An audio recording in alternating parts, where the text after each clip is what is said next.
Hey guys, it's your pal Victor here from Cult Classics and Cult Following, and today we are going to explain the two post-credit scenes at the end of the Eternals. There are major spoilers in these explanations, so that's why this is the beginning of the video. If you keep watching and you know I'm going to spoil the movie after this point, it is all on you, friend. But if you've already watched the movie, then you can watch this and figure out what the fuck was going on. So stay tuned.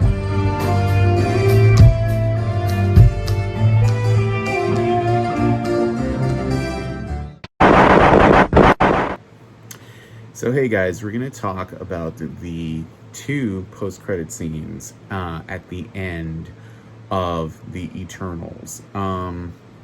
I am going to let loose with some of my viewpoints on here, but this is so you can understand what's going on. The first credit scene we're going to talk about is the post-credit scene involving Cersei's boyfriend, Dane Whitman. Okay, so at the end of the movie, Dane, before Cersei is whisked off by Arishem and the other Eternals on Earth and taken to whatever awaits them in Eternals 2, Dane is telling Cersei that he's learned some complicated things about his family history, because if you remember at the beginning of the movie, Cersei gave him a ring with his family crest. So at the end, Dane's looking kind of just like, what's going on? And then we get to his post-credit scene. It's the second of the two, but this one follows most logically from the ending. Dane is opening a box, a large box that says something along the lines, death is my reward, or something along those lines. I watched it a few days ago, so I can't remember the exact wording, but he opens it up and there is a sword inside. And this sword is the Ebony Blade. It is not Excalibur, which is on the Domo, the Eternals ship, because Kamari and Thena have just been collecting historical shit forever. But Excalibur is on the Domo. This is a completely different sword. It's the Ebony Blade. And what it turns out, for you comic nerds, and this will probably be adapted for the future film, is that Dane is a descendant of a line of where his bloodline is sort of cursed, and so he becomes this character called the Black Knight, and this sword is part of his birthright. And the deal with this magic sword is the more you use it to take blood, it drives you more closer and closer to madness until you eventually go insane. So think of like Katana's sword in Suicide Squad 1, where it has, it's a really awesome weapon, but it has issues if you use it for the wearer. And in the case of Suicide Squad, anybody you kill with it, their soul becomes trapped in the sword. Here, use the sword, you get fucked up. So there you go. And the voice we heard off screen right before Dane's about to grab it is more than likely Merlin, who I'm sure that's who they're going to go with, not the druid. It's going to be Merlin, just so they can have that connection, I'm sure. And he's connected to the whole backstory of Dane Whitman and the Black Knight, a character that is sort of like the Guardians of the Galaxy in that in the comics he doesn't have a very interesting publishing history. In fact, in the 1990s, Marvel Comics bought a company called Malibu Comics, which at the time was the publisher for Image Comics. The thinking at the time was, we buy their publisher, they can't publish shit anymore. Haha, that didn't really work out. But they were stuck with a lot of the characters that Malibu owned, like Prime, the and they had the whole Ultraverse, which was their own superhero universe. If you ever watched the TV in the 90s, they had a show called Nightman. He was one of the Ultraverse characters.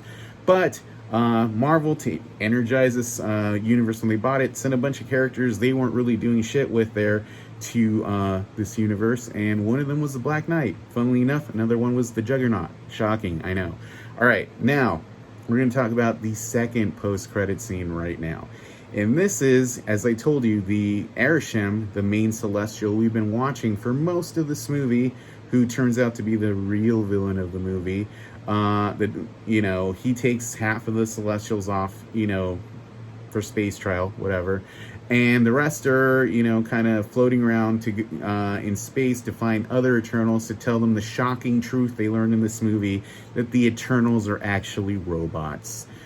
don't get me started on this revelation. I think it's so fucking stupid because guess what? Thanos was an Eternal. So you're trying to tell us Thanos was a super advanced android all this time. Anyway, while they're on the ship, a terribly CGI'd character called Pip the Troll shows up to announce his master, the brother of Thanos, Eros, also known as Star Fox, who's played by Harry Styles, who used to be in One Direction. So a lot of people are gonna just go, ah, and he just looks so damn white bread in this. But he's there to tell the other Eternals that Arishem has taken away the other Eternals. They're in big trouble, so he's there to kind of help them on their way and be their ally against the Celestial Arishem. Because in the movie, the Celestials stop the Celestial Tiamat from emerging from its celestial seed and destroying the world. Mind you, Tiamat is in the comics. It's supposed to be a heroic character. I think the X-Men actually live in its dead body now in the comics. Or no, the Avengers do. The Avengers live in its dead body in the comic books now.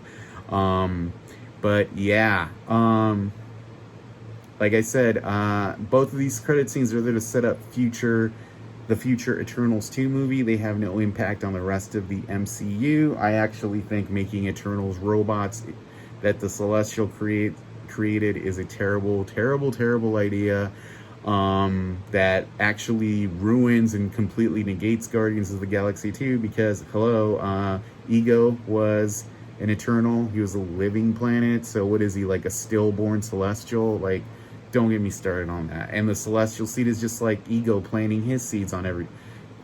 They didn't care. Why should we? Anyway, that's the two post-credit scenes in the Eternals, completely explained with comic background. In case you were wondering what's going on, now you know. Knowing is half the battle. If you have more questions, feel free to tune in. I'm sure we'll have to explain more stuff right here on Cult Classics. Thanks, guys.